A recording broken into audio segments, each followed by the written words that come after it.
ഏവർക്കും പുതിയൊരു വീഡിയോയിലേക്ക് സ്വാഗതം. 150 രൂപയുടെ ഈ ഒരു സാധനം ഉപയോഗിച്ചിട്ടാണ് നമ്മൾ നേരത്തെ കണ്ടിട്ടുള്ള പോലെ ഹോണിന്റെ ആ ഒരു ശബ്ദം കൂട്ടുന്നത്. അപ്പോൾ അതിനെ കുറിച്ചിട്ടുള്ള ഡീറ്റെയിൽഡ് ആയിട്ടുള്ള ഒരു വീഡിയോ ആണിത്. കൂടെ നമുക്ക് തന്നെ നമ്മുടെ വീട്ടിൽ നിന്ന് വളരെ ഈസി ആയിട്ട് ചെയ്യാൻ പറ്റുന്ന ഒരു മെത്തേഡിലാണ് നമ്മളിത് ഫോളോ ചെയ്യുന്നത്. അപ്പോൾ നമുക്ക് വീഡിയോയിലേക്ക് പോവാം.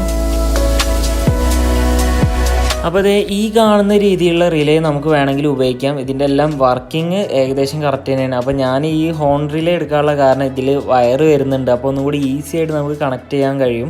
അതുകൊണ്ടാണ് ഞാൻ ഈ ഒരു റിലേ മേടിക്കാനുള്ള ഒരു കാരണം. അപ്പോൾ ഈ റിലേൻ്റെ മുകളിൽ തന്നെ ഏതൊക്കെ എങ്ങനെയൊക്കെ കണക്ട് ചെയ്യണം എന്നുള്ളത് അതിൻ്റെ മുകളിൽ മെൻഷൻ ചെയ്തിട്ടുണ്ട്. അപ്പോൾ ഞാനതൊന്നും കൂടെ ആവർത്തിക്കാം. അപ്പോൾ ഈ റെഡ് വയറിലേക്ക് കണക്ട് ചെയ്യേണ്ടത് ബാറ്ററി എന്നുള്ള ലൈനാണെന്ന് പറഞ്ഞാൽ ഫ്യൂസൊക്കെ വെച്ചിട്ട് നമ്മൾ ടാങ്കിൻ്റെ അടിയിലൂടെ ഒരു വയർ എടുക്കണം. പിന്നെ റിലേയിലേക്ക് കൊടുക്കേണ്ടത് ബ്ലൂവും ബ്ലാക്കും ലൈനാണെന്ന് പറഞ്ഞാൽ ആദ്യം സ്റ്റോക്ക് ആയിട്ടിരുന്ന ഹോണിലേക്ക് വന്നിരുന്ന എന്ന് പറഞ്ഞാൽ സ്വിച്ചിൽ നിന്ന് ഹോണിലേക്ക് വന്നിരുന്ന ഒരു നെഗറ്റീവും ഒരു പോസിറ്റീവും. അതിൽ പോസിറ്റീവ് ബ്ലൂവിലേക്കാണ്, അതുപോലെ തന്നെ നെഗറ്റീവ് അതിൽ ബ്ലാക്കിലേക്കുമാണ് കണക്ട് ചെയ്യേണ്ടത്. പിന്നെ വരുന്ന ഒരു കണക്ഷൻ എന്ന് പറഞ്ഞാൽ ഗ്രീൻ ലൈനാണ്. ഗ്രീൻ ലൈന് ഹോണിലേക്ക് ഡയറക്റ്റ് റിലേന്ന് ഹോണിലേക്ക് ഡയറക്റ്റ് കൊടുക്കേണ്ട ഒരു ലൈനാണ്. പിന്നെ ഹോണിന് ഒരു ഗ്രൗണ്ടിന്റെ കണക്ഷനും മതി. ഓക്കെ, അപ്പൊ നമുക്ക് എന്നാൽ കണക്ട് ചെയ്ത് നോക്കാം. അപ്പൊ ഈ റിലേയുടെ വർക്കിംഗ് അല്ല അതിന്റെ ധർമ്മം വളരെ ഈസി ആയിട്ട് ഞാൻ പറയാം. ഒരു ചെറിയ വോൾട്ടേജ് ഉപയോഗിച്ചിട്ട് വലിയൊരു വോൾട്ടേജിനെ ആക്ടിവേറ്റ് ചെയ്യുന്ന പരിപാടിയാണ് ഈ റിലേ ചെയ്യുന്നത്. അപ്പോൾ സ്വാഭാവികമായിട്ടും ഇങ്ങനെ ഒരു ചോദ്യം ഉണ്ടാവും, എന്തിനാ റിലേ ഉപയോഗിക്കുന്നത്, ഡയറക്റ്റ് കൊടുത്താൽ പോരെ എന്നുള്ളൊരു ചോദ്യം ഉണ്ടാവും. അപ്പോൾ ഈ റിലേ ഉപയോഗിക്കുന്നത് എന്തിനാ വെച്ചാൽ സ്റ്റാർട്ടർ മോട്ടർ, ഹോൺ അതുപോലുള്ള വലിയ വലിയ എക്യുപ്മെന്റ്സിനൊക്കെ ഒരുപാട് കറണ്ട് വേണ്ടിവരും. അപ്പോൾ അതിലേക്കൊക്കെ അത്യാവശ്യം കട്ടിയുള്ള വയറുകളായിരിക്കും വേണ്ടിവരിക. അപ്പോൾ ഈ കട്ടിയുള്ള വയർ നമ്മളെ ഹാൻഡിൻ്റെ ഉള്ളിൽ കൂടെ നമ്മളെ സ്വിച്ചിലേക്ക് ഇതിലേക്ക് വരുമ്പോൾ സ്വിച്ചിൻ്റെ വലിപ്പം കുറച്ചും കൂടെ കൂട്ടണം. കൂടെ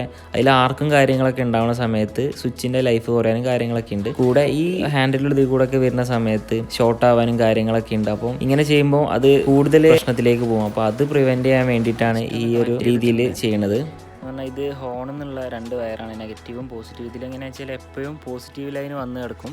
പിന്നെ നെഗറ്റീവ് ഗ്രൗണ്ട് ആക്കുന്ന സമയത്താണ് ഇതിലേക്ക് ഹോൺ അടിയണത്. അപ്പോൾ ഇതിലേക്കുള്ള ഹോണിൽ നെഗറ്റീവും പോസിറ്റീവും ഈ റിലേയിലുണ്ട്, കളർ കോഡ് ഉണ്ട്, അതിനനുസരിച്ച് കൊടുക്കുക. പിന്നെ ഈ ഒരു റെഡ് വയർ എന്ന് പറഞ്ഞാൽ നേരെ ഡയറക്റ്റ് ഈ ഒരു പച്ച പോകുന്നത് നേരെ ബാറ്ററിയിലേക്കാണ്. അപ്പോൾ ഹോൺ അടിക്കുന്ന സമയത്ത് റിലേ സ്വിച്ച് ചെയ്യുന്നുണ്ടോ, കേൾക്കണ്ട, ഇത് ബാറ്ററിയിലേക്ക് കണക്ട് ചെയ്യുന്ന സമയത്ത് ഇനി ഹോണിൻ്റെ പവർ കേൾക്കാം.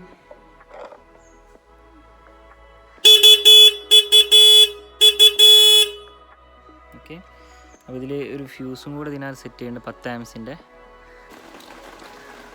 അപ്പോൾ റിലേ ഞാനൊരു വെള്ളം തട്ടാത്ത കുറച്ച് മുകളിലായിട്ടാണ് സെറ്റ് ചെയ്യുന്നത്, ടാങ്കിൻ്റെ ഇതിൻ്റെയൊക്കെ സെൻട്രലായിട്ട്. അപ്പോൾ വയർ ഇതുപോലെ വെച്ചിട്ട് ടാഗ് ചെയ്തിട്ട് എല്ലാം നല്ല സെറ്റ് ചെയ്ത് വെച്ചിട്ടുണ്ട്. അപ്പോൾ റിലേന്ന് ആ ഗ്രീന് വയറിൽ നിന്ന് ഒരു യെല്ലോ വയർ ഉപയോഗിച്ചിട്ടാണ് ഞാൻ ഹോണിലേക്ക് കണക്ട് ചെയ്തിട്ടുള്ളത്. പിന്നെ ഹോണിലേക്ക് വേണ്ട ഗ്രൗണ്ട് ഞാൻ ഇതിൻ്റെ മൗണ്ടിങ്ങിൽ തന്നെയാണ് എടുത്തിട്ടുള്ളത്. അപ്പോൾ ഇതിനെക്കാട്ടി ഒന്നുകൂടി ഹെവി ആയിട്ടുള്ള ഹോണും കാര്യങ്ങളൊക്കെ കയറ്റുകയാണെങ്കിൽ അതിൽ 2 ഹോണൊക്കെ വെച്ചിട്ട് കയറ്റുകയാണെങ്കിൽ ഫ്യൂസ് ഒന്നും കൂടി കനം കൂട്ടാം. ഞാനിതിന് 10 ആംപിയംസിൻ്റെ ഫ്യൂസാണ് ഇതിൽ കയറ്റിയിട്ടുള്ളത്. ഫ്യൂസ് ഇതുപോലെ വെള്ളം തട്ടാത്ത രീതിയിലുള്ള സ്ഥലത്ത് സെറ്റ് ചെയ്യാൻ ശ്രദ്ധിക്കുക.